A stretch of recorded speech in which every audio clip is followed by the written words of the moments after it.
welcome. Thank you so much for being here today. We are so excited to have you all here. This is the Decolonizing Economics Summit, the fourth annual post-capitalism conference. My name is Nicola Walters, and it is my great honor to serve as the summit coordinator. I work on the ancestral lands of the Wiyot peoples, which includes the Wiyot tribe, Bear River Rancheria, and Blue Lake Rancheria. I live on the ancestral territory of the Confederated Tribes of the Grand Ronde, which includes Chelamela, Winefeli, and Kalapuya. I invite you all to share the Indigenous land from which you are joining us today in the chat, and I have a resource that I'll put here to share with y'all to help you in that process. So thank you so much for joining us for day one of the summit and for this important opening session. This session will introduce the focus of the summit, the schedule of events, our partners, and what we hope to share over the following 3 days. We will begin with a welcome from Marnie Atkins, Director of the Wiyot Tribe's Cultural Department and the manager of the Daguru Louwi Cultural Center, which means the ongoing return of all.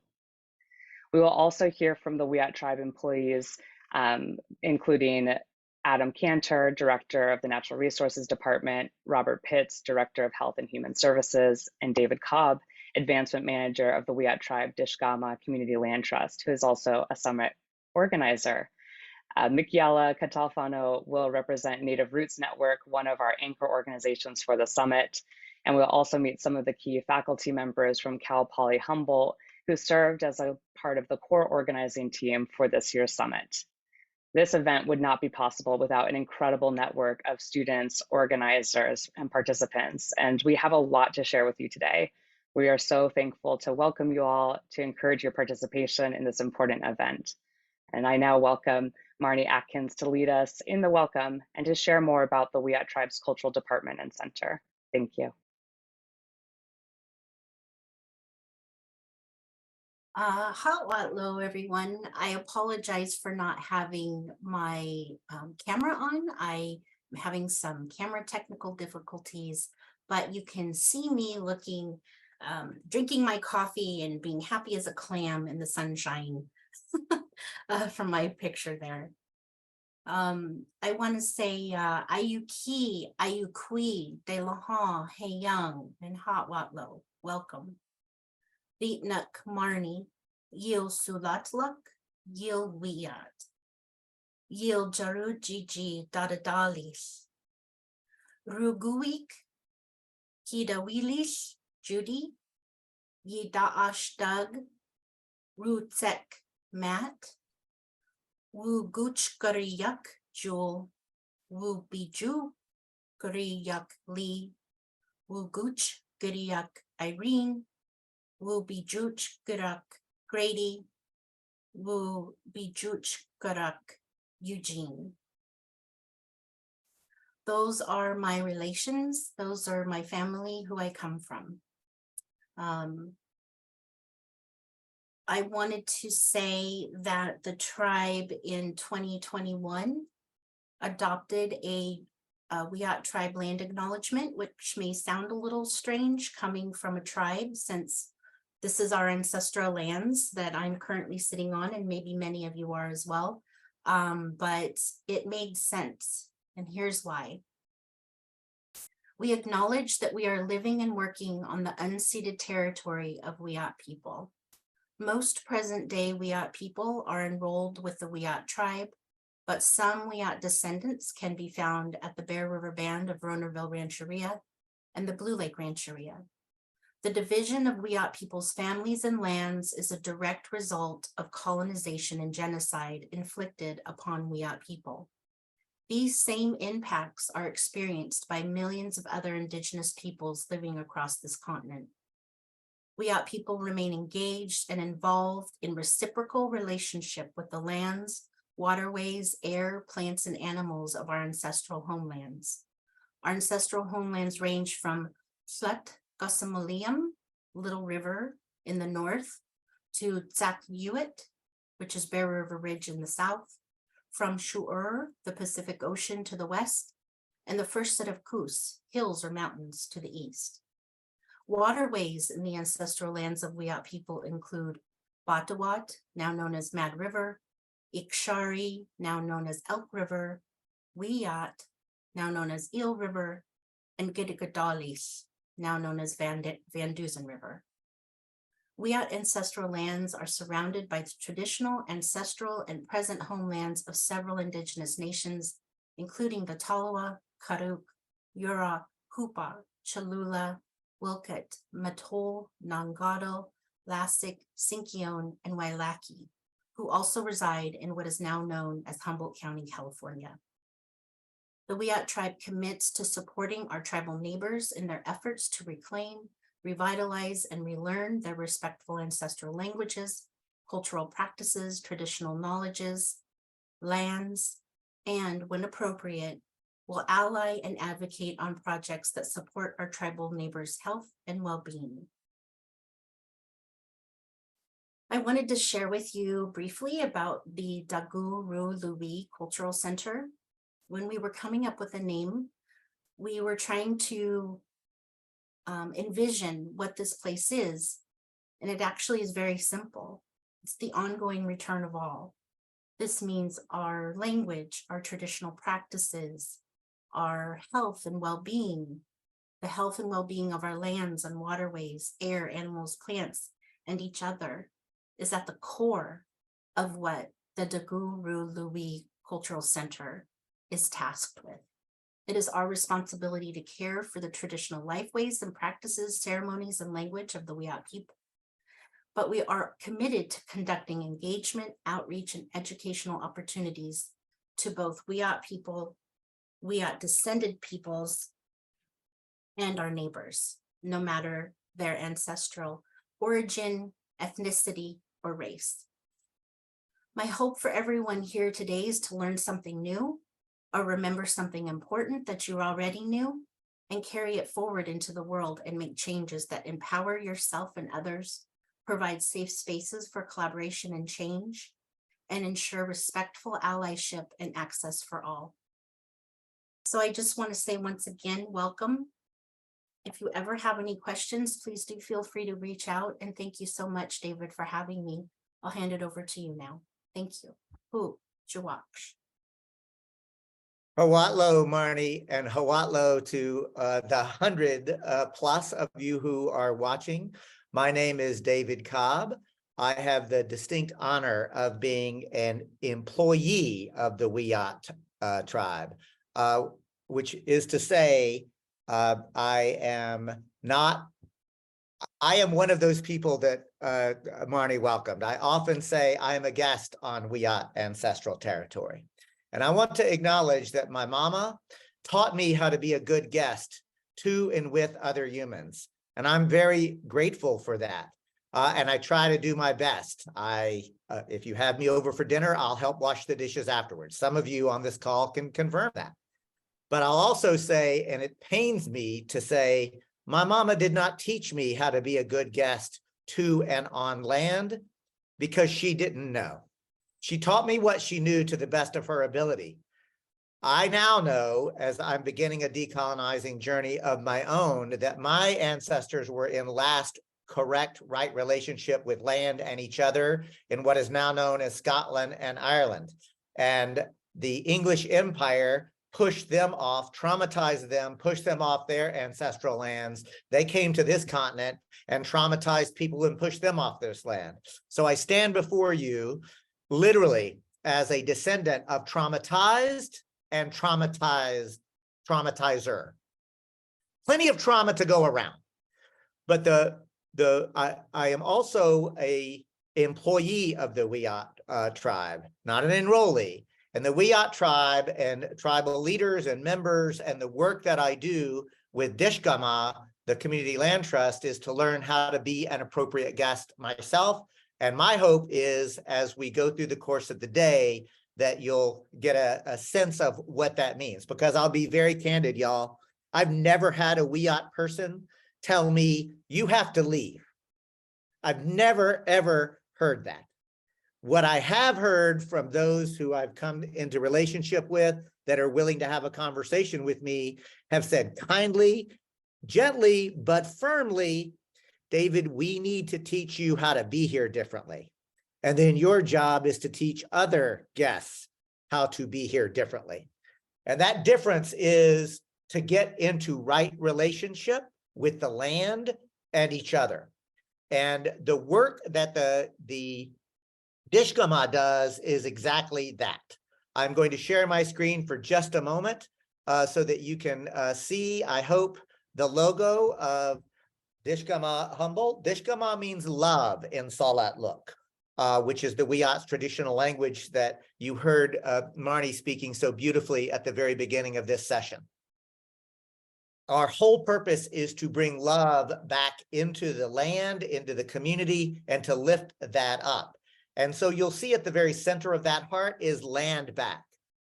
Wiyot people have been in reciprocal right relationship with this land in balance since time immemorial. They know how to be here. And if we will listen, they can teach us how to be here in Wiyot ancestral territory in balance and right relationship. So we do land back, both public and private. There's a whole session on this a little bit later in the conference. But I also want to point out that that includes workforce development and affordable housing and both environmental and cultural restoration work. So what I am sharing with, just as Marnie did with the cultural department, each of our departments have very specific work that we do for and with the tribe. And we do that work under the leadership of a tribal administrator who has the responsibility of the day-to-day activities of the tribe. Unfortunately, Michelle Vassell is doing not one, not two, but literally 3 jobs at the moment. So she is not able to be with us today. But and Marnie is, pardon me, Michelle, as tribal administrator, reports to the elected tribal council. Marnie is also an elected member of the tribal council. So what I'm really trying to underscore is that for us, when we say tribal sovereignty, that means something. And it means something incredibly important. And what we are doing and when I say, again, I'm an employee, so I can sometimes say what the Wiyot tribe is doing because I'm a staff member, right? I'm not an enrollee. If I say the Wiyot people, I'm not part of that we. But I am part of the we of what the tribal government is trying to do. And the entire mission of the tribal government is to restore and exercise the sovereignty of the Wiyot people. And that language is very powerful for us, which is why I am learning as I go through this process, the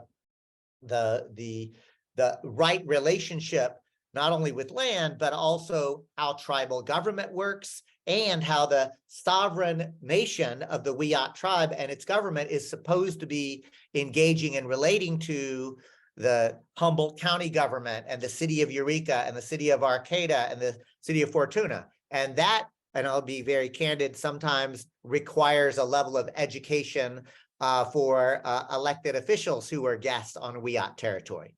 So Adam is not able to join us at the moment, but he will join in a moment. So I think that what I'm going to do now is pass it back.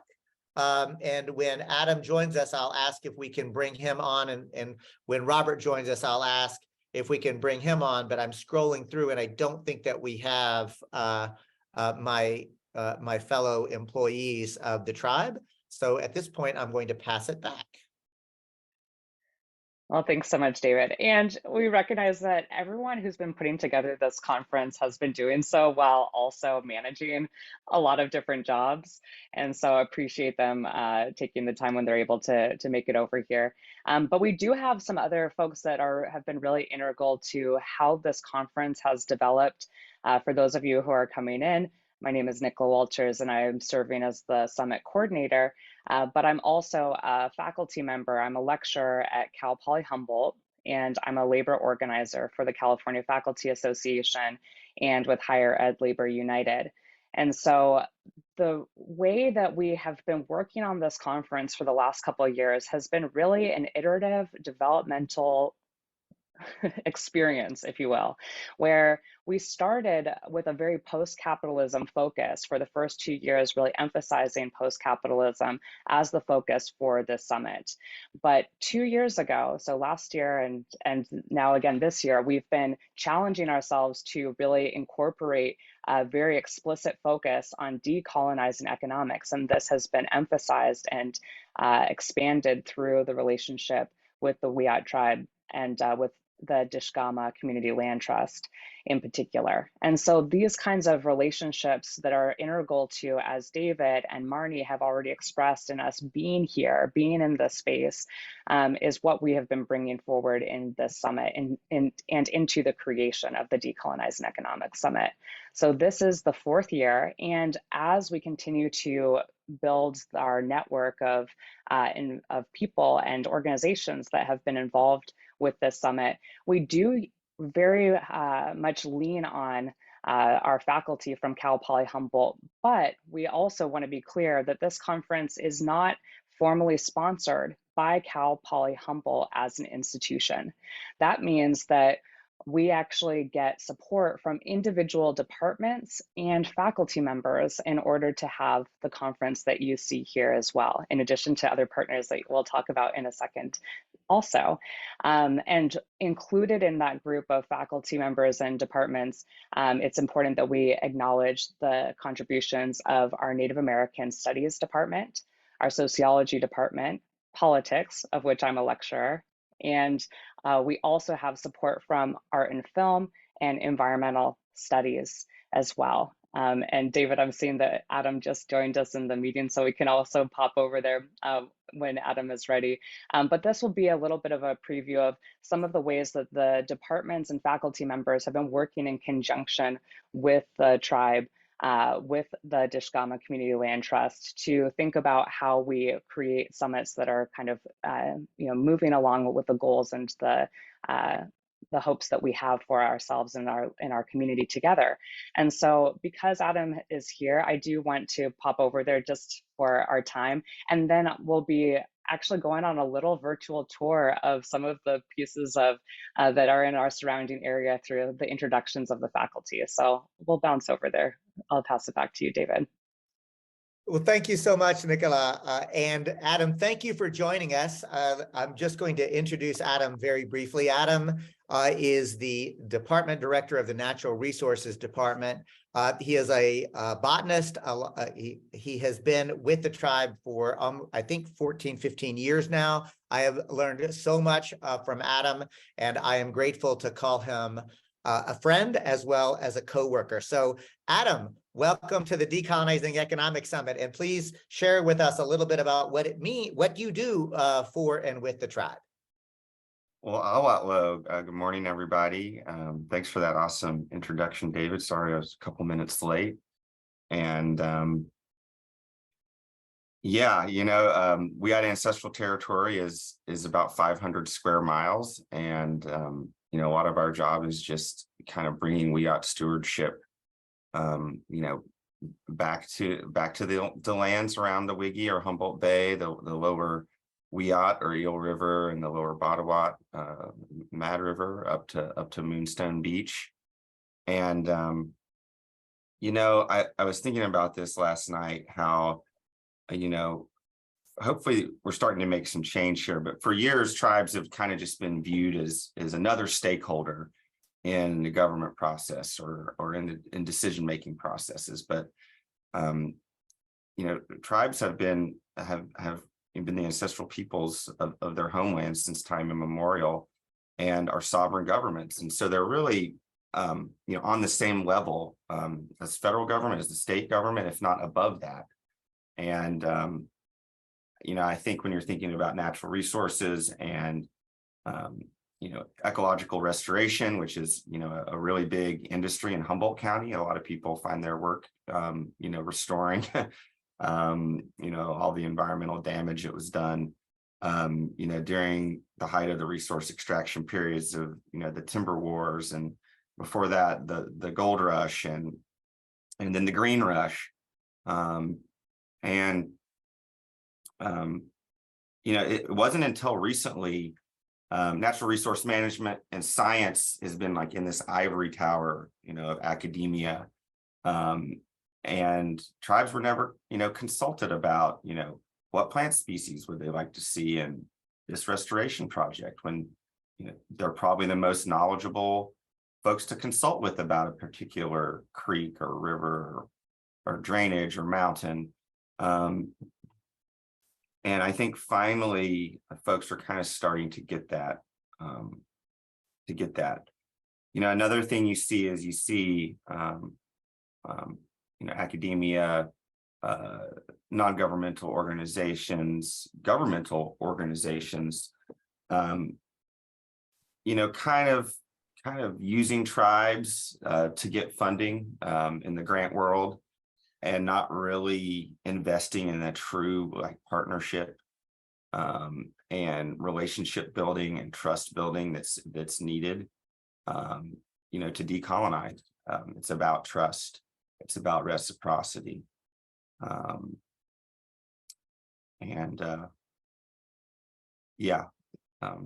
Building relationships takes time. So yeah, maybe I'll leave it there for now. And Adam, thank you so much. I will just remind those of you who were with us last year that Adam joined us as well. And Adam, if you'll recall, you joined us from a very special place. I'm wondering if you might say just a word or two about where you joined us from last year and what's happening on that special place now. Yeah, well, I wish I was joining you from there now. Yes, last year I was out at the Marashawak property, a really amazing 50-acre parcel on the shores of Wiyot, kind of near King Salmon. Basically, not pristine, but intact spruce forest and coastal freshwater wetlands. That historically was an important cultural area, tribal cultural property, that the tribe was able to use state environmental justice funds from the Ocean Protection Council to purchase on the open real estate market. So it's one of the first examples of using state money for indigenous land return as a form of climate resilience and building resiliency to sea level rise, climate change, while also returning land to the original stewards of the Wiyot tribe. And right now we're working on this really, I think it's pretty amazing planning process, working to develop eco-cultural restoration and management plan for the property with some partners at Cal Poly Humboldt, Environmental Science and Native American Studies Department. And working to plan, there's lots of invasive species on the property, and also lots of cultural species. And so we're doing some detailed geospatial mapping of the plant communities out there to kind of prioritize the restoration efforts. And yeah, just bringing the Wiyot love back to this really special landscape. So yeah, stay tuned. Well, thank you so much, Adam, for taking time to share with us a little bit about the projects and the work that y'all are doing, as well as also sharing some of those challenges of the relationship between academia at large. Because, we were talking a lot about this of, academia is this little bubble often, and there can be sometimes this lack of real recognition of the significant community relationships, even the histories that have brought us to be in these spaces. So really appreciate hearing from your perspective how some of that has influenced where we are, and how some of the inroads are taking place now of thinking about, okay, starting to get it. Some things are beginning to take place in partnership with Cal Poly Humboldt. And, before you came in, I was really sort of emphasizing that it is constantly, something that we should be holding as a challenge for ourselves in whatever spaces that we are in community, that this is a lot of work to be done to come to an understanding of how we work with one another. and the university and academia, which we will critique in many other spaces of this conference, has a lot of work to do. And we really are great to see some of our faculty members coming to work in partnership with this conference, especially even emphasizing a lot of the different kinds of food and seed sovereignty work that's happening on campus, which we'll hear more about as well. But it has been an interesting process for us to be even negotiating the development of this conference. And so we're so grateful to be able to see even the pictures behind you of a little snapshot of Humboldt for those of us who are coming in from other spaces around the world, even for this conference, and learning a little bit about these relationships, which I think that they can apply and relate to their spaces regardless of where they are. So thank you so much. I think that we could transition to hearing from one of our scholars from Cal Poly Humboldt, who is Aaron Gregory, assistant professor in the Native American Studies program. And as I mentioned before we passed over to Adam, that Aaron is going to take us on a little bit of a virtual tour of some of the land that we can see around the campus of Cal Poly Humboldt and in the broader area of Humboldt too. So.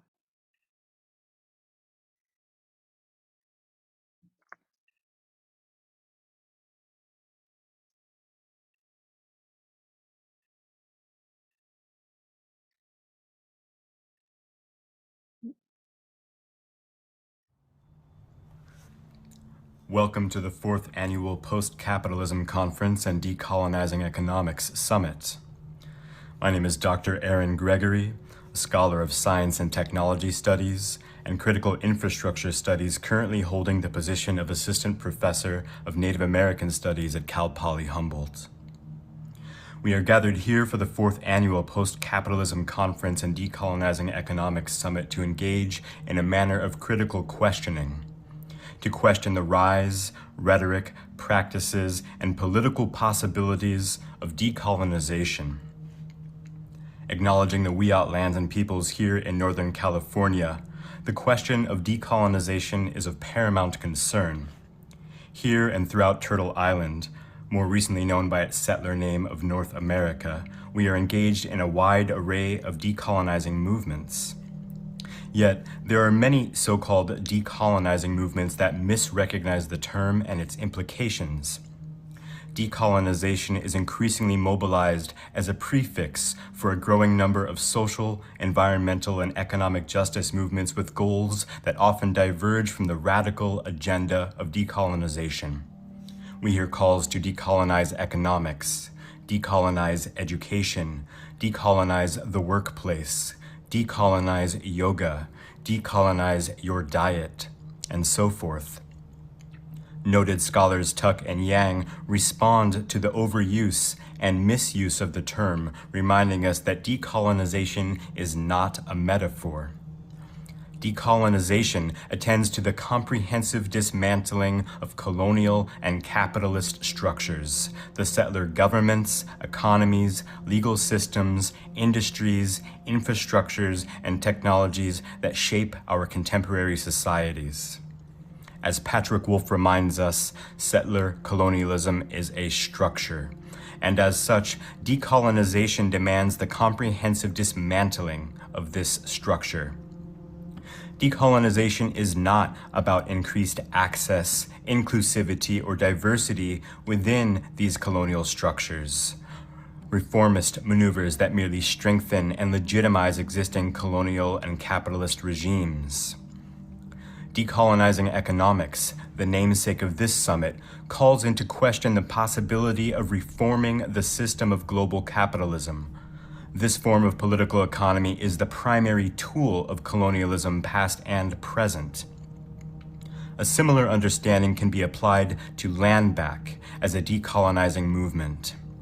Land back movements do not merely call for the return of native lands to native peoples, but a return to reciprocal relations with living lands and all living beings as kin, as relatives with equal rights to a thriving existence.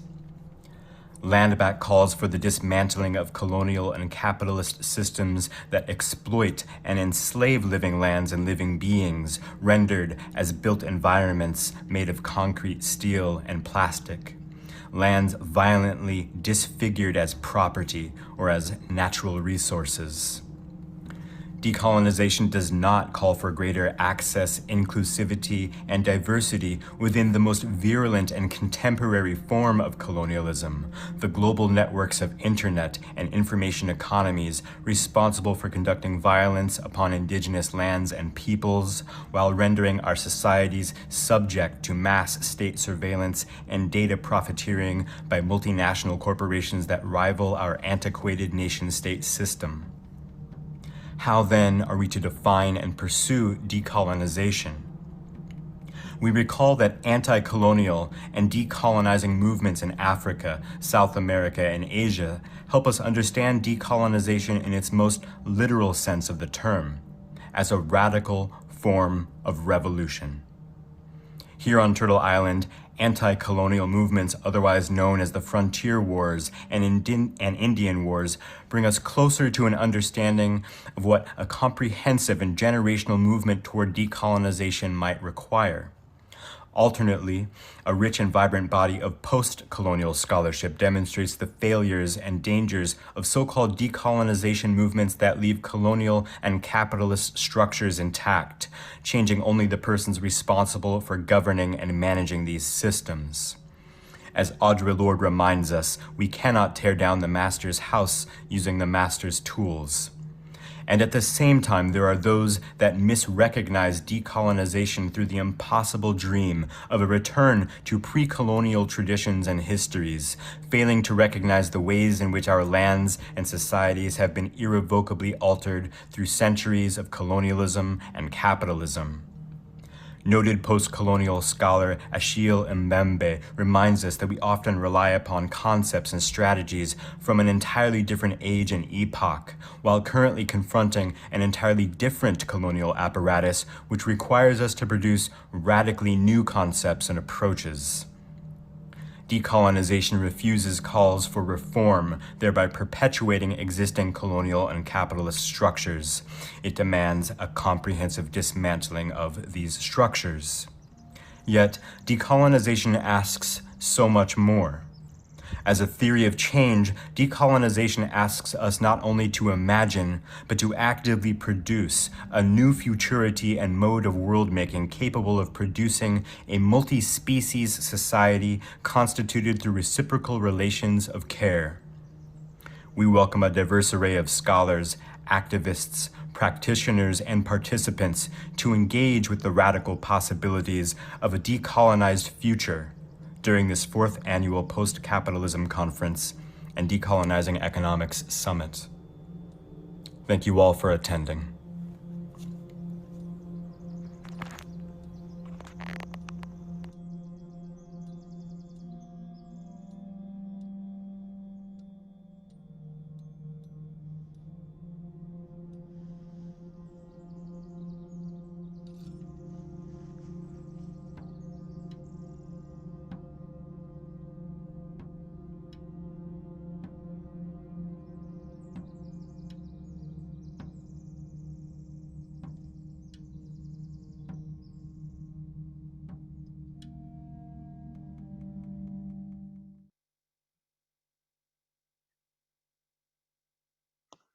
So just watching this video, I hope through all these different pieces, we're feeling grounded. This is going to be a phenomenal 3 days together, but for many of you all who are participating with us over the next 3 days, it's going to be a lot of incredible conversations, spaces for reflection, and we're going to have to remind ourselves to stay grounded throughout this whole process.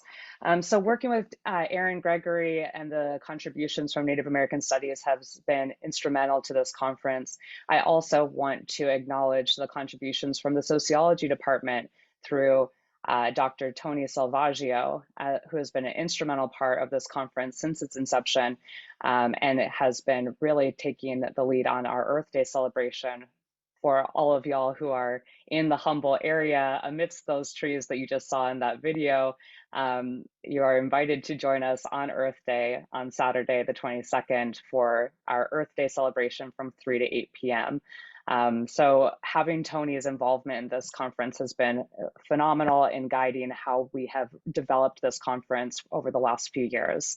We also have a tremendous amount of support from our art and film department through Stephen Nashagal, who was an organizer with us last year and has contributed all of the artwork that you have seen in terms of Zoom backgrounds and many of the flyers to our conference this year. So we appreciate that putting together this type of conference requires that we need a lot of different kinds of skills, right? And that's a contribution that Stephen has made towards this conference. We also, as I mentioned, have support from politics department through sponsorship, as well as environmental studies through sponsorship. And then since myself as a lecturer over in the politics department at Cal Poly Humboldt have been an organizer with this conference for 3 years, contributing the work. I am going to pass it over to Native Roots Network here in a second and introduce Miki'ala, or pass it over to Miki'ala to talk a little bit about some of the partnerships that have developed over there. But I hope that folks will be exploring some of the ways that academics and institutions can support the types of conversations that are happening and really start to think about the kinds of investment and relationship building that's necessary to guide us into the future. So Miki'ala, I'd like to invite you to share with us a little bit about Native Roots Network and your participation in this conference. Mahalo. Aloha kako o Miki'ala ko uinoa he Hawaii au no Hawaii Kalipani no Hawaii Mayau. And I am now in Wildipam. Hello, everyone. My name is Miki'ala. I'm Kanaka Maoli from Hawaii, and I live in Wildipam in Wintu territory, near a place some refer to as Redding in Shasta County, California.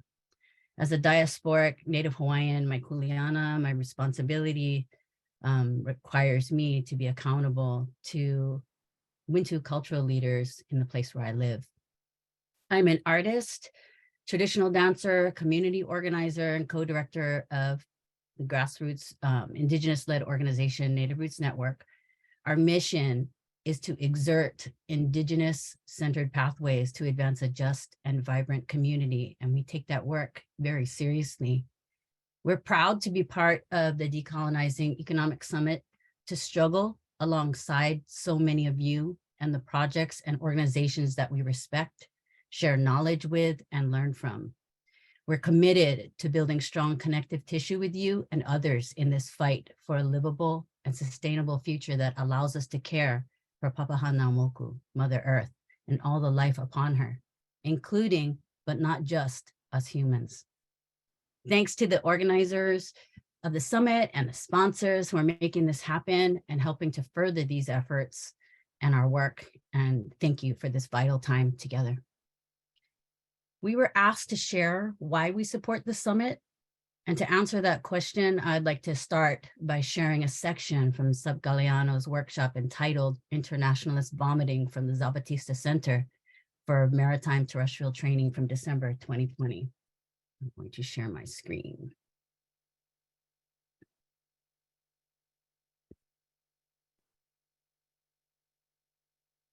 Can everybody see that okay? Yes. Okay. All right.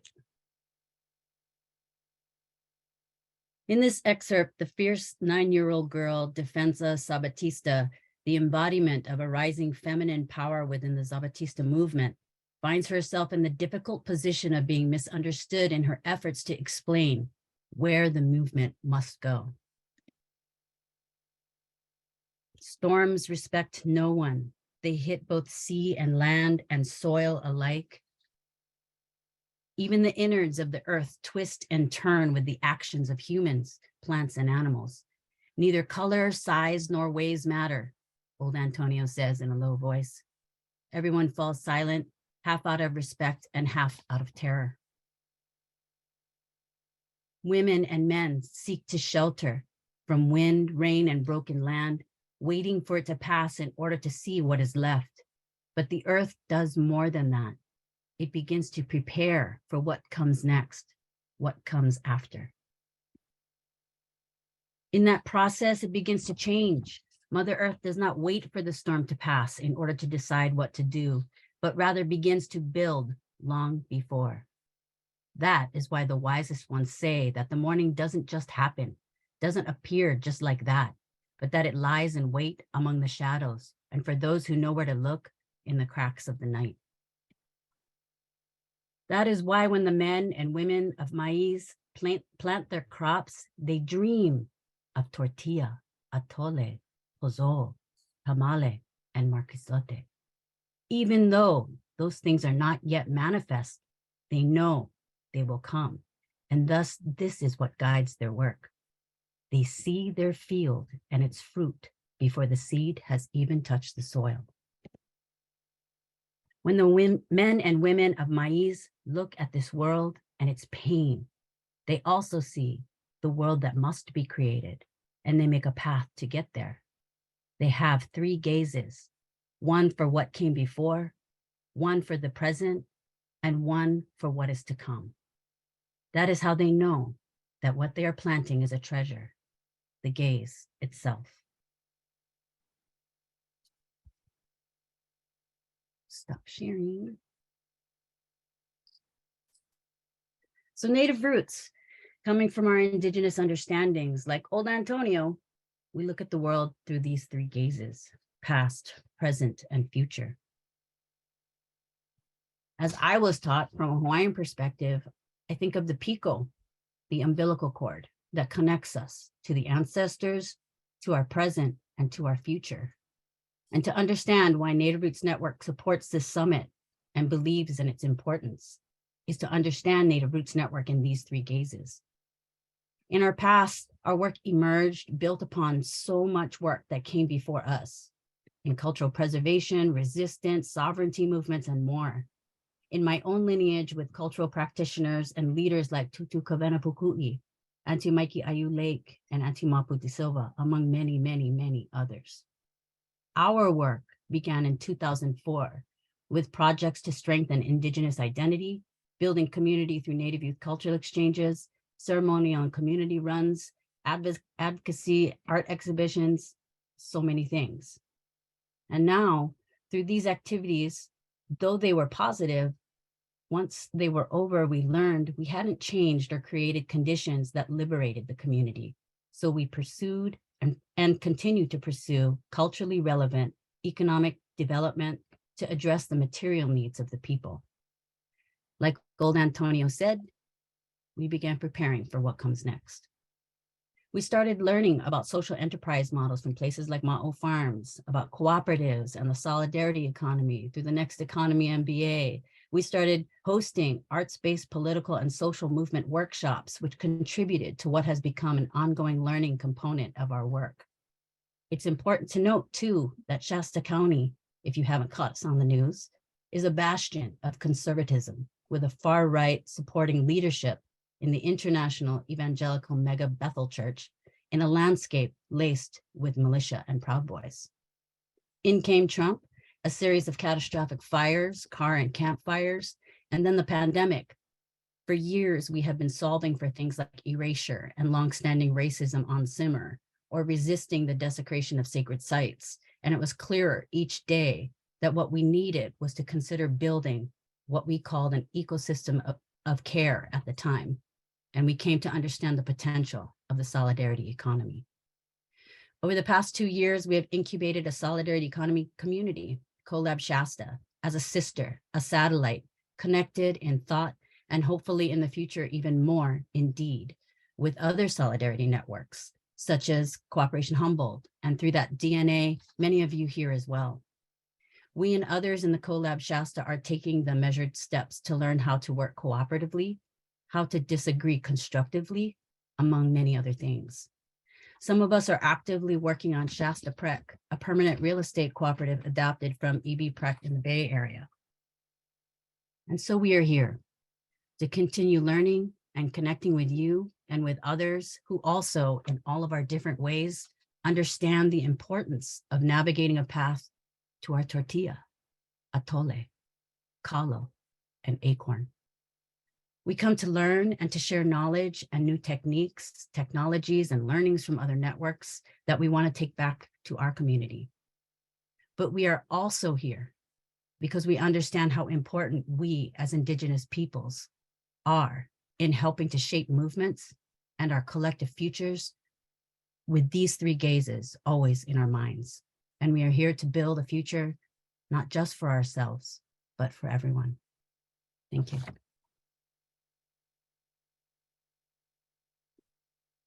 Thank you so much, Miki'ala. We've been so grateful to have your participation, as well as the support of Jonathan Friedman, who's been in all of our organizing meetings since January. There are some other folks that I need to acknowledge as well, as we are seeing this network growing of people who have been part of a core team of contributing to this conference. This year we have Akali Luna, who has been serving as our lead fundraising organizer. Josh Gross, who you'll see here as a decolonizing economic support, has been serving as a logistics lead organizer. Ruthie Engelke serving as our communications lead organizer. But we also have been lifting this work together in collaboration, as I was mentioning, with Jonathan Friedman, Mele Moniz, faculty like I had mentioned above, like Aaron Gregory, Tony Salvaggio, Stephen Nashigal. We have support from Oscar Magallon, who has been working as an Earth Day lead organizer, but we also have a tremendous gathering of volunteers who are helping us with tech throughout this conference, as well as students. And so many students from my environmental politics courses have been contributing either as tech support during this conference, or will be offering support as tech support during this conference, in addition to helping with the Earth Day celebration.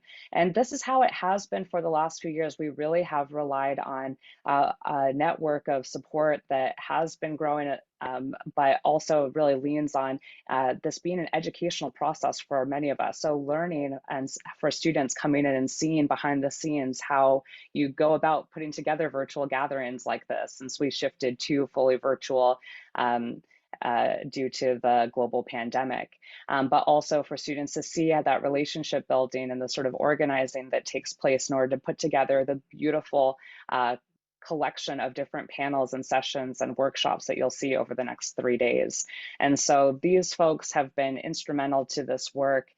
We could not do it without all of this support, and often we find that this is a continuous just labor of love, of investment into recognizing the need for this, the urgency for it, and seeing the world the way that we're seeing it, responding in a way that we want to be involved in this process together.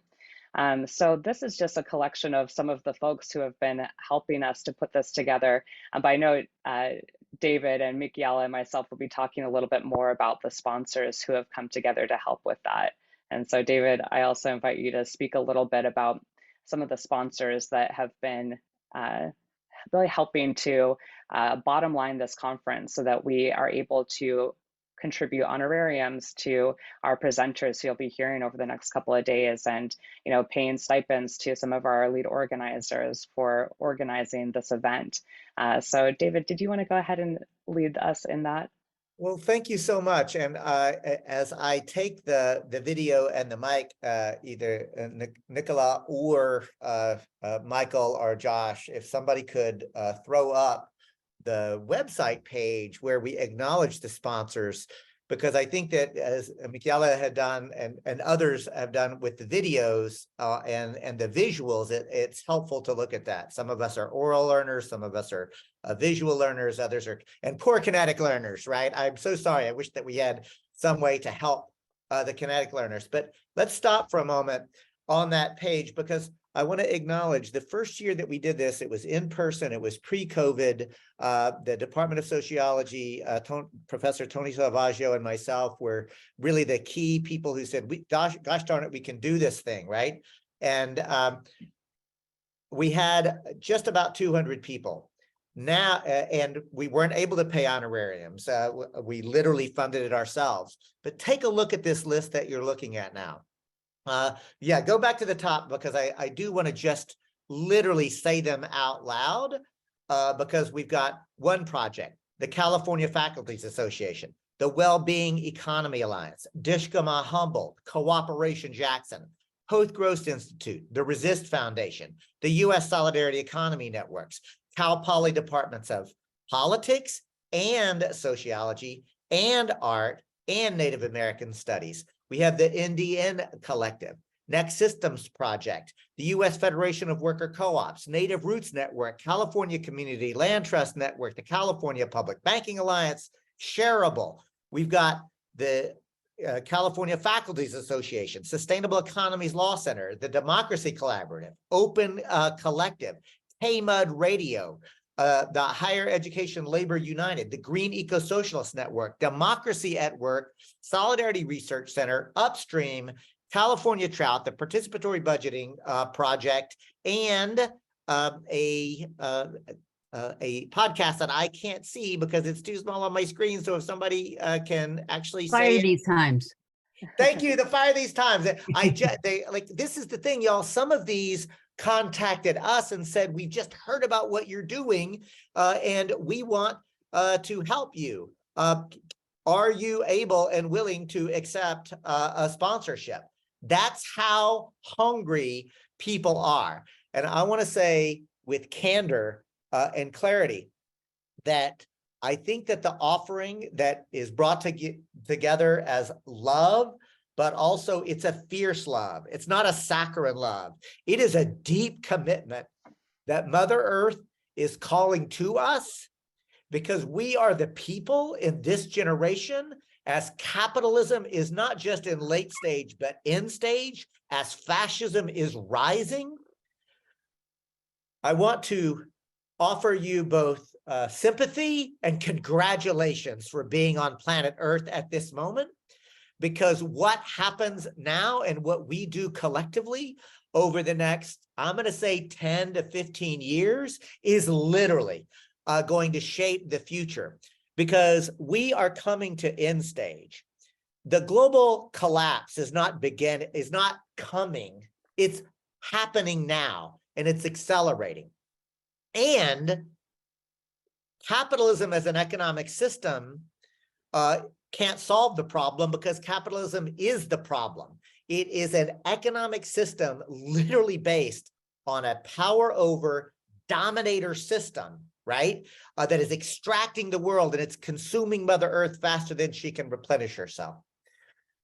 And fascism is rising as a political force in a way that has not been seen on this globe since the 1930s. So I took a moment to start by acknowledging the sponsors, but then talk about why so many people are volunteering their energy, their love, their commitment.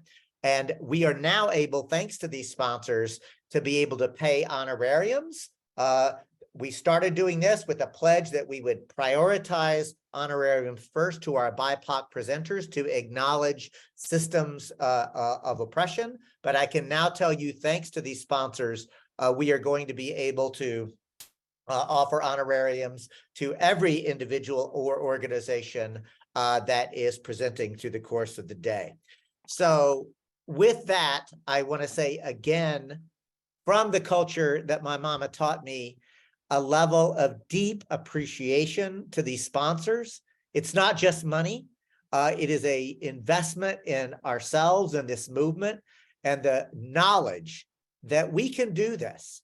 We are here with love, resolve, conviction, and we welcome you to this conference. But more importantly, as Marnie has said, as Miki'ala has said, as Nicola and Adam and so many others will say through the course of this time, we hope you learn things. We hope you remember things that you already learned. We hope you make connections, but mostly we hope that you take whatever inspires you into your own community, wherever you live, work, play, and pray, and do that work and collaborate with us and build a movement powerful enough to return. It's not a new system we need. It is a return to the indigenous worldview of power with, of regenerative economics, a remembrance that the society that we so richly deserve is also what we desperately need in this moment.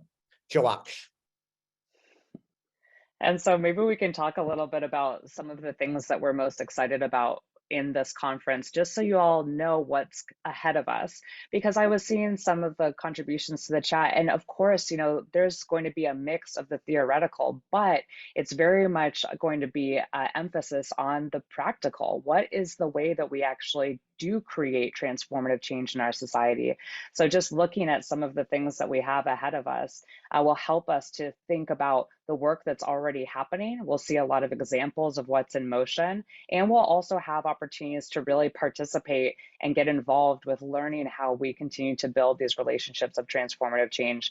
And so that's really what's exciting to me as well. I want to also note and sort of be piggybacking on what David is saying about the support of our sponsors, but we also have to acknowledge that because of this conference growing and the contributions that you all are making to this conference as well, even though this is a no barrier conference and can be free to anyone who cannot make that sliding scale donation, from the contributions that y'all are making as well, that financial investment in this conference goes directly to those honorariums and to those living wages for our organizers. So thank you, thank you, thank you for the work that you all are doing, for the knowledge that you're going to bring into this space, and for making those kinds of contributions to this effort. And we have an incredible growth of the organizing, of this movement space. As Dave was saying, just a couple hundred folks in the first year. And last year we had over 1,000 registrants over the 3 days. And last time I checked, we were right on track to be in that exact same space as well for this year. So that is amazing. And it shows that, as David was describing, there is a hunger for what this conference offers. And so I want to invite some other folks to share the things that are really standing out with for them, because when I get asked to talk about the kinds of sessions that if I had to pick a couple, and I was asked as we were doing some lead up for this conference, what we're the most excited about, and it's impossible. It's just absolutely impossible, because I start going through our schedule and I'm just looking at, well, which day do I have to choose from? So I am going to talk about a couple of things, and then I also want to ask David what he's most excited about, and kind of hear from other folks too. But I'm dropping the summit, the conference schedule there, so you can see our quick schedule of what's ahead of us for today. But the one thing that I wanted to acknowledge is that, as you've heard us talking about, throwing around this word decolonization, you can hear more about some of the understanding of the approach to it by going to the website and finding out about the conference details. But we have a really important panel that's coming up for our next session, which is our framing panel. And that is going to be looking at what is meant by decolonization. And so, as I mentioned, Jonathan Freeman from Native Roots Network being involved in this conversation as a moderator, but looking at the kinds of presentations that we'll be hearing from our presenters there will help us to really engage with some of the thinking around this topic area. And so this is something that has pushed us as the organizers to really expand our thinking. What do we mean by decolonization? What are we advocating for at the end of this conference? What are the different ways that people are looking at this topic and the different ways that's being applied? So this will really be pulling up some of the analysis and some of the thinking that we've had into that framing panel, which I think, Miki'ala, maybe you want to mention a little bit about, since there's because of your involvement with Native Roots Network. I was so involved in the chat and really getting into that. So let me get back to the summit and the schedule. I'm pulling that up here. Well, the opening is, I think, going to be a really fantastic way to just kind of wrap our minds around what that term decolonization means. And certainly for our work, we're looking at TEK, and we'll be present in that presentation as well. And with my distracted mind, that's what I have, but restate the question if I didn't answer you. That's okay. I was just curious if you had anything else that you wanted to contribute to that second session on what is meant by decolonization, but I think that you've already been kind of bringing through some pieces that will help us to be preparing for that second session. But if there was anything else you wanted to say about that, wanted to invite you to. Well, I'm excited for that session because it you know, much of our learning came from both Kamuela Enos, who will be there, and Penelistros, Dr. Penelistros, and some of their work. And I think that for us, it was foundational for us to have that kind of sense of where we fit in the scope of where we want to go in the future. And we're hoping that that is something that also others get from that session as well. Thank you so much. I mean, it just is helpful for us to kind of think about the intention behind bringing these spaces together. And also, I love that you're sharing how that is then informing the work that y'all are doing. And, you know, this is where we are seeing just the contributions that having these kinds of conversations and learning from different folks, you know, how that applies to the work that we're doing in different spaces. David, I was hoping that you might want to highlight a session that you're interested in seeing today or that you're most excited about. Well, I'm going to cheat a little bit, instead, I'm going to share my screen and literally just very quickly in the last part, give you a flavor for what is in store for you. Remember that you're going to get a different Zoom link for every one of these. And I want to acknowledge that there have been several folks saying, hey, like, what are the practical things? And a reminder, like, so I welcome that excitement, that enthusiasm, and that desire to as Michelle Vassal, Tribal Administrator, has taught me, we're praying with our hands. So we need to get the work done. But this was literally just the opening session, right? So look to the left here today, Thursday, April 20. Miki'ala already talked about the framing panel, what is meant by decolonization. Then we'll go directly to media and decolonization. And I want to point out, we've got representatives from Native Viewpoint and Indian Country Today and Shareable and our own K-Mud Radio, all moderated by Steve Dubb of Nonprofit Quarterly. And the point is, y'all, these are examples of media sources that are challenging and tackling that very idea of colonization and decolonization. As Dr. Gregory says, not, and others, it's not a metaphor. It requires active engagement. Then later we have, or next, the role of art and culture in decolonizing economics with some amazing artists and culture workers. Carsey Blanton is an amazing up-and-coming folk singer and popular revolutionary. Michelle Hernandez is a Wiyot tribal member and an amazing filmmaker. Steffi McMillan is a graphic artist, and Kwame Braxton is both a community organizer with Cooperation Jackson and a rapper and a visual artist. Then we have Decolonizing Restoration and Traditional Ecological Knowledge from Ali Metters Knight of the Mechoopda tribe, as well as Cal Trout and Save California Salmon, moderated by Mel Figueroa of California Open Lands. And lastly, an evening cultural offering presentation led by Z Clark called Rejuvenation from Activist Fatigue. So that's all today. I hope you'll see that we are done our dead level best to ensure that we are staying both inspired and big picture, and then zooming in on some very practical examples of what that means, and then we zoom back. So we hope that we have something for everyone, understanding that there are some folks who have different needs, and we are doing our best to ensure that all those needs are met. So with that, I'm going to turn it back to you, Nicola. Well, I was just curious, David, you know, a lot of folks coming into this conference may have some questions about how we land on these panels, you know, how these sessions are developed. And so, you know, I'd love to, for us to share a little bit about that. And I also want to just point everyone's attention to the the Zoom links, when we're sending them out, you'll see in the emails that went out today that there's a survey to provide your own feedback. Because like we said, we're in a space where some of the offerings that you saw last year may be different from what you saw this year. Some of them will be having people returning to see the kind of evolution of the work that they've been involved with.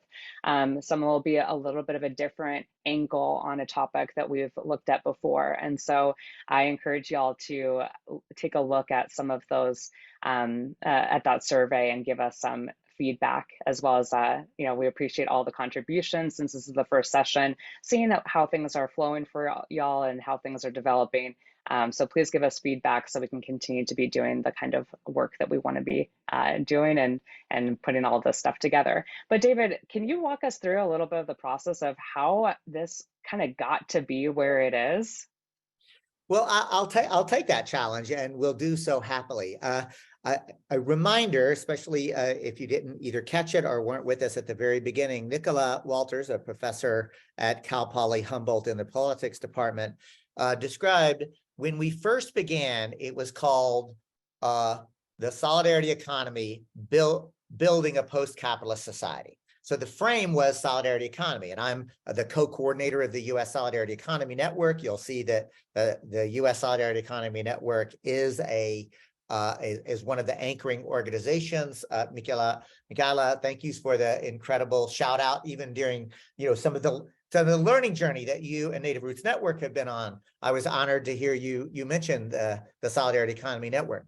The point I'm making is it began as, okay, we're going to actually confront capitalism and the need to go beyond capitalism with a new framework for the economy. And I want to be very transparent, as Nicola has invited me to have this conversation, to tell you. So I brought some of the key leaders that I knew in the national movement. Emily Kowano, my co-coordinator of the U.S. Solidarity Economy Network. Jerome Scott, one of the co-founders of the U.S. Social Forum process. He and I, and actually Michael of Team Good, and moved to Amend. Kali Akuno of Cooperation Jackson. And the last of the keynote speakers was Dr. Kacha Rising Baldy. And I want to be, again, really, I want to own this. I thought Emily and Jerome, like all the speakers were brilliant. And Emily and Jerome and Kali were brilliant and said exactly what I knew they would say, because I have worked with them for decades, right? Kacha Rising Baldy kind of blew my mind, because she was able to say, okay, yes, like you've asked me to be one of the keynote speakers. So yes, these policies on public banking and participatory budgeting and community land trust and universal basic income, what we Marxists call the non-reformist reforms, right? Actual concrete things that can be done right now, not just to make people's lives better, but also to undermine the logic of capitalism and to engage in a Gramscian war of position, right? To be able to ultimately restructure society. She said, that's all, it's necessary, but it's actually not sufficient, she said. There is a need for even a deeper framework. And she literally pushed all of us in the audience to think about the concept of decolonization. And as Dr. Gregory at the beginning offered the constructive critique of decolonizing yoga, y'all, that's not a thing. Like yoga is wonderful. Like yoga is a thing, but decolonizing yoga is not a thing, right? It's not a metaphor. Decolonizing is the active participatory process of deconstructing systems of extraction, oppression, power over, and domination, and returning to the indigenous worldview. And so I'm giving this backstory to say there was a process where key organizers had to confront, wow, that was a beautiful, powerful, and very welcomed constructive challenge to us, right? Like where I'm from, y'all, we got a saying, even a dog knows the difference between a trip, a kick, and a pet, right? So Dr. Baldy really pushed us to think deeper. And so what you're part of now is the 4th annual, right, post-capitalism conference, but it's literally been renamed Decolonizing Economics. So that trajectory, I think, needs to be told. The second part that I want to honor is we now have an actual team. And yes, all organizations comprise of individuals, right? But the people on the organizing team for the Decolonizing Economic Summit are actually representing organizations and groups that have a commitment to that decolonizing frame, right? So it is a long list. And if your organization would like to engage with us, we are absolutely open to those conversations. I can't tell you the number of people as it began, more and more people wanted to present, right? And I want to be clear, we did not accept any individual persons who's like, I've got this thing that I want to present. You'll notice through the course of this summit, this conference, all of these sessions are brought to you by people who have collectivized, right?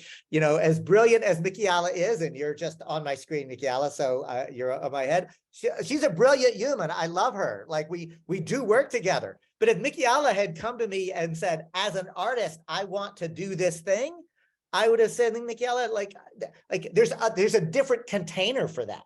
But Miki'ala did not approach us or me as I am an individual artist. She said, Native Roots Network has seen what you've done, and we want to come play with you. We want to come struggle with you. We want to come be part of this process. I'm getting choked up, right? Because Native Roots Network is a new anchoring organization that came in with an organizational humility, but also we're looking for where our contribution would be productive and welcome and fit within the mosaic, right? It wasn't like, you know, in an orchestra where like, okay, I know I'm a really good player, so I'm gonna muscle my way up to the front and play. It was like, no, it's jazz, man. Like, let me find out where the rhythm is. Let me okay, here's where my note is to be added. And so I really want to say that this has been, in my organizing language, I would say a power with, more feminine, more fluid kind of approach. And but the sessions themselves have all been determined by that collective process where the organizing team met weekly for the last several months as we began to construct the program that you're seeing here today.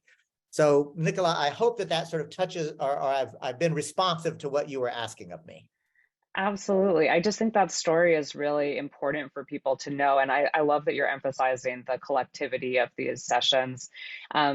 And speaking as someone who does labor organizing within higher education within the California Faculty Association as the membership and organizing chair in California in the CFA, I really think about this work all the time, and through the kinds of collaborations that I'm now doing with Higher Ed Labor United, it's been so awesome to think about, okay, so we're in sometimes territory that we have some familiarity with, but this is also serving as a really educational conference for us as the organizing team, as we're in relationship with one another, developing this process, developing the sessions together, and seeing how it comes forward.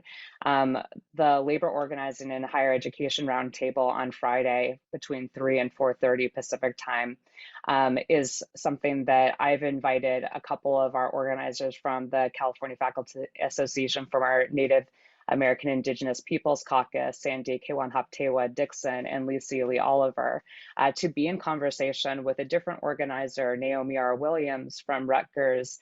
And if y'all are paying attention to labor battles happening in higher education right now, Rutgers was on strike, and just over the weekend got to a place where they have now put a pause on the strike and are working on some agreement negotiations with Rutgers administration. So it's exciting to see these kinds of actions coming forward as folks are really grappling with the economic realities as well as the social justice connections that are happening in higher education right now.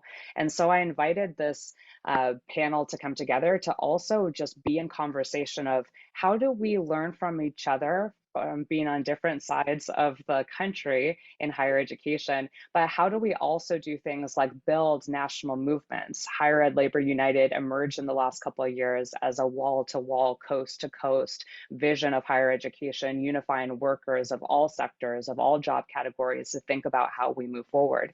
Yet the conversation about decolonization and the participation of our Native American labor siblings has yet to be a part of that conversation explicitly. And so a lot of these kinds of panels are opportunities for us to really dialogue in ways that are needed as we're trying to do things like take some of the challenges and turn them into those transformative solutions that David was talking about.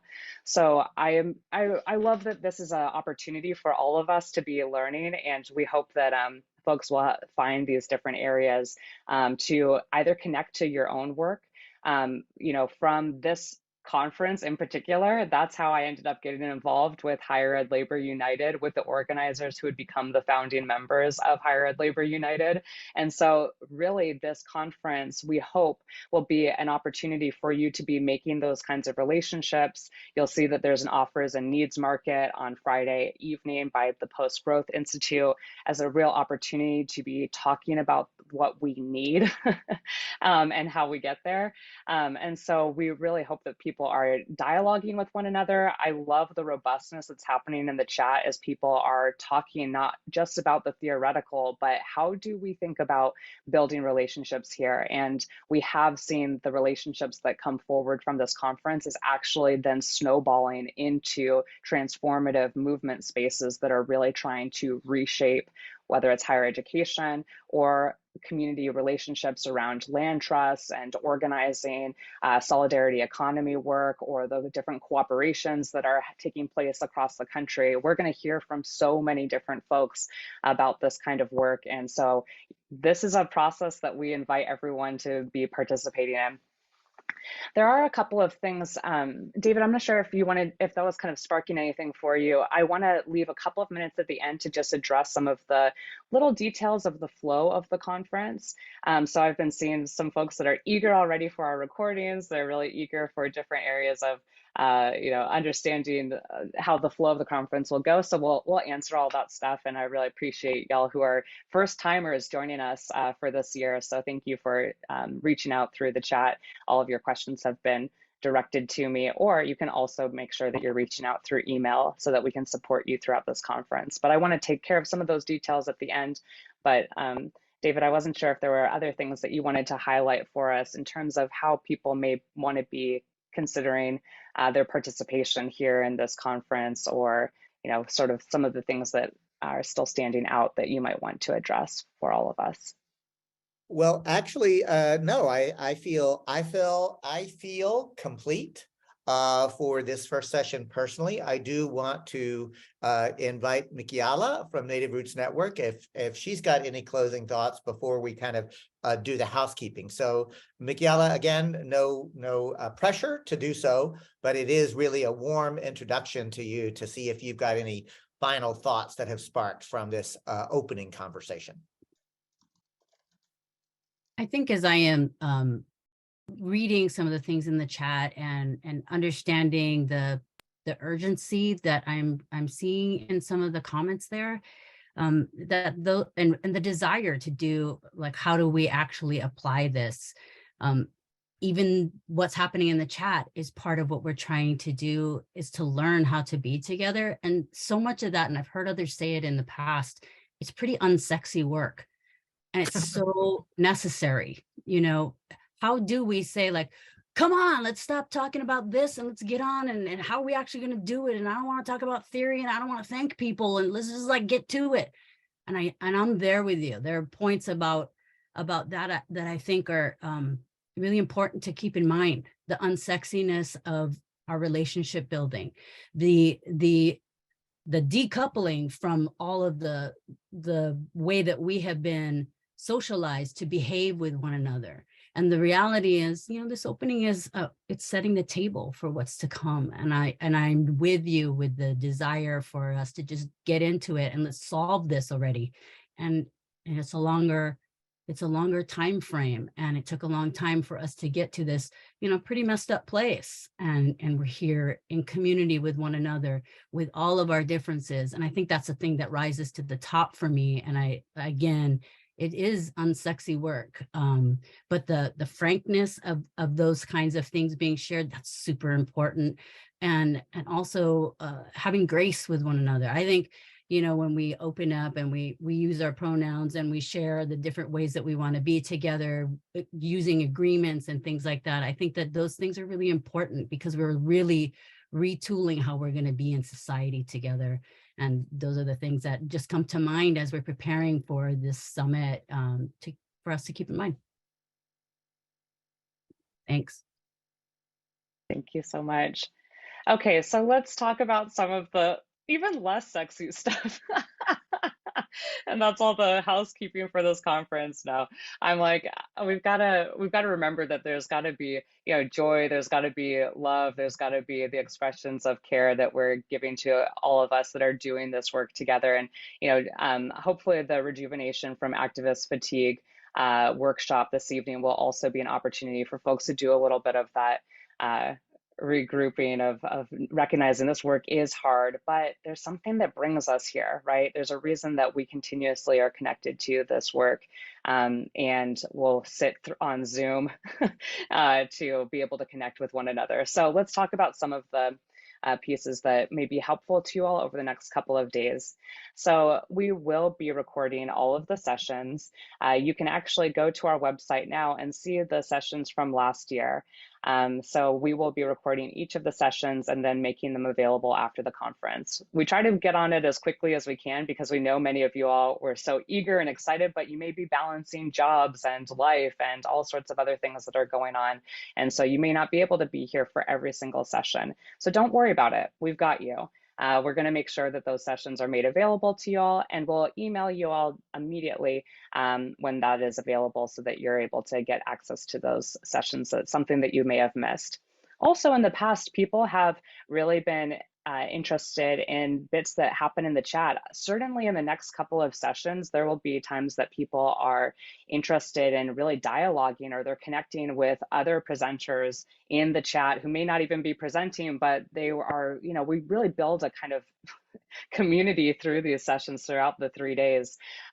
So if y'all are interested in, saving your chat, looking out for folks, that's something that if you miss it, reach out to us. We're happy to help you with that as well. Because often there's a lot of things that people are just sharing that really is contributing to these sessions. And so just know that that's available for you too.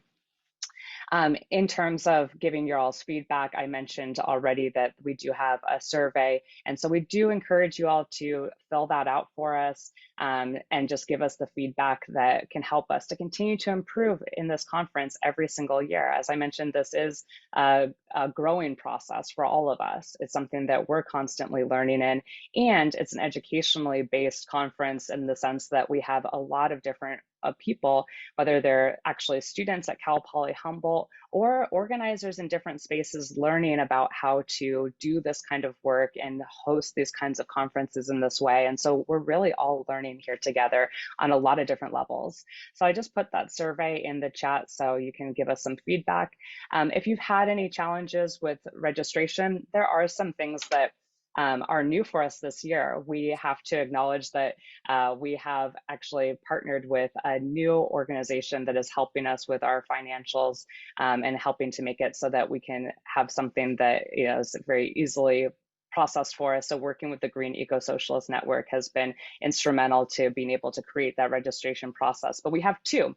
So we have the financial contribution one, and then you can see from going to that registration page that you could also jump over to the no barrier registration. So just knowing that there is a little bit of work that you have to do if you're going to get over to that no barrier one, but that second link that I'm dropping is for the main registration page. So you'll see that you can scroll into that paragraph and register in another space. If you have others that are interested but maybe are unable to make that kind of financial contribution, have them register there too. But if there is anything else that happened while you were trying to register or join us today, hopefully now that you're here in the first session, anything has been ironed out. But if there are any issues that are coming up, please make sure to reach out to us at decolonizingeconomicsummit@gmail.com. We have a crew of folks that are looking out to help you in any way that we can. So just let us know what's going on with you and how we can help. We also do have the ability to translate our sessions into a variety of different languages. And so if you go to your Zoom screen, and you can see that we do have some, participant, frequently asked questions resources that we've been sending out a couple of times, but under your More option on Zoom, you also have the ability to turn on different kinds of captions. So if there's a different language preference that you have, know that that's available. Or if you know of folks who are interested in tuning in but are concerned about the accessibility, that's also available there to be changed. I think that I may have covered some of the more pressing things for now. So I just want to thank everyone for being here for this opening session, for everyone who is presenting and speaking with us today. Of course, to Marnie Atkins for leading us in the welcome and helping us to feel like we're understanding a little bit more about the Wiyot tribe and the area where this summit, though virtual, has really come from. And also to Adam Canter and David Cobb, helping to share their work with the Wiyot tribe and understanding a little bit more about what's going on and some of the work that is happening in Humboldt. And so thank you so much for your participation here today. Also, again, to Aaron Gregory and to the faculty who supported putting this conference together. You'll have a chance to meet many of them throughout this summit, even if you weren't able to be in dialogue with them directly in this first session. Thank you so much to Miki'ala for all of the work that you're doing and sharing your perspective and the work that Native Roots Network has been involved with. I think that's really going to help us to prepare for that next session, and giving us that preview helps to get us going as we dive into our second session for the conference.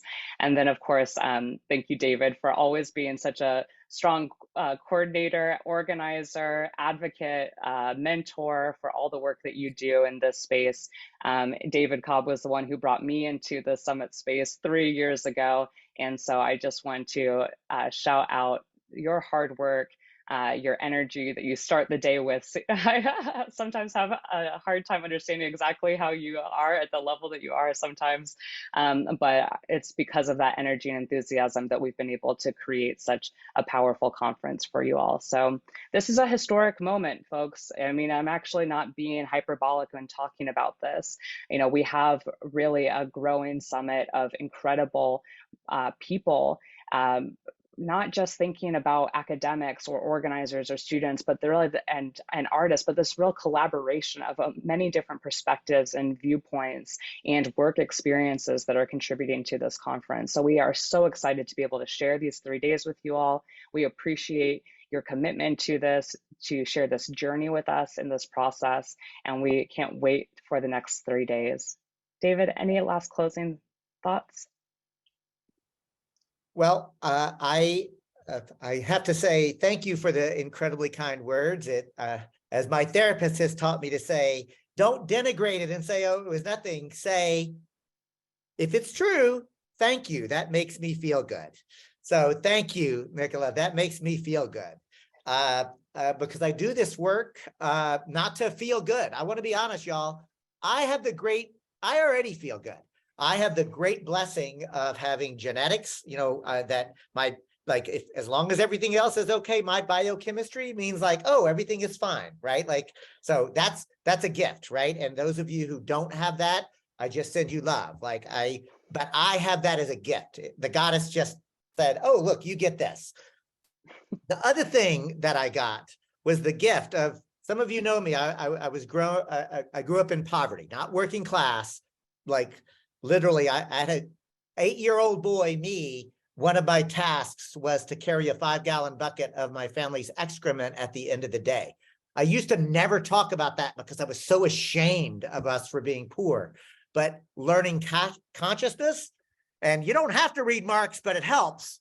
But learning that, right, and learning it wasn't my parents' fault, that they're good people, it's the system that sucks. So my hatred of capitalism is not only intellectual, it's also like lived experience. I had to learn to hate white supremacy and heteropatriarchy and settler colonialism because I didn't have the lived experience of it affecting me until I understood that it did.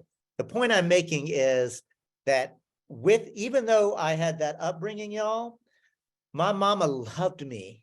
My mama and my papa just bathed me in love. Like I knew from my earliest conception that oh, I'm actually supposed to be here, and that I have gifts, and that they wanted that I got to share those gifts, and they loved me appropriately and said, here's how you offer those gifts.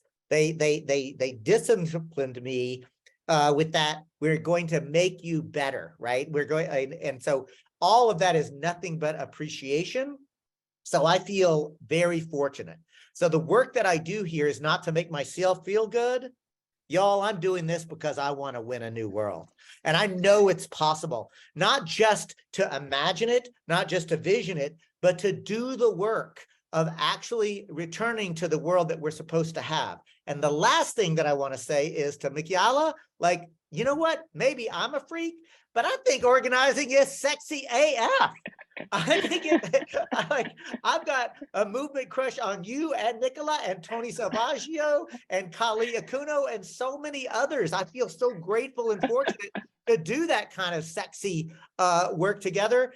And the last thing is Michael Ippolito and Josh, the tech people who are doing all of that in the background to make all of this happen. Deep appreciation, gratitude, and love. And to everyone else. We'll see y'all in 30 minutes.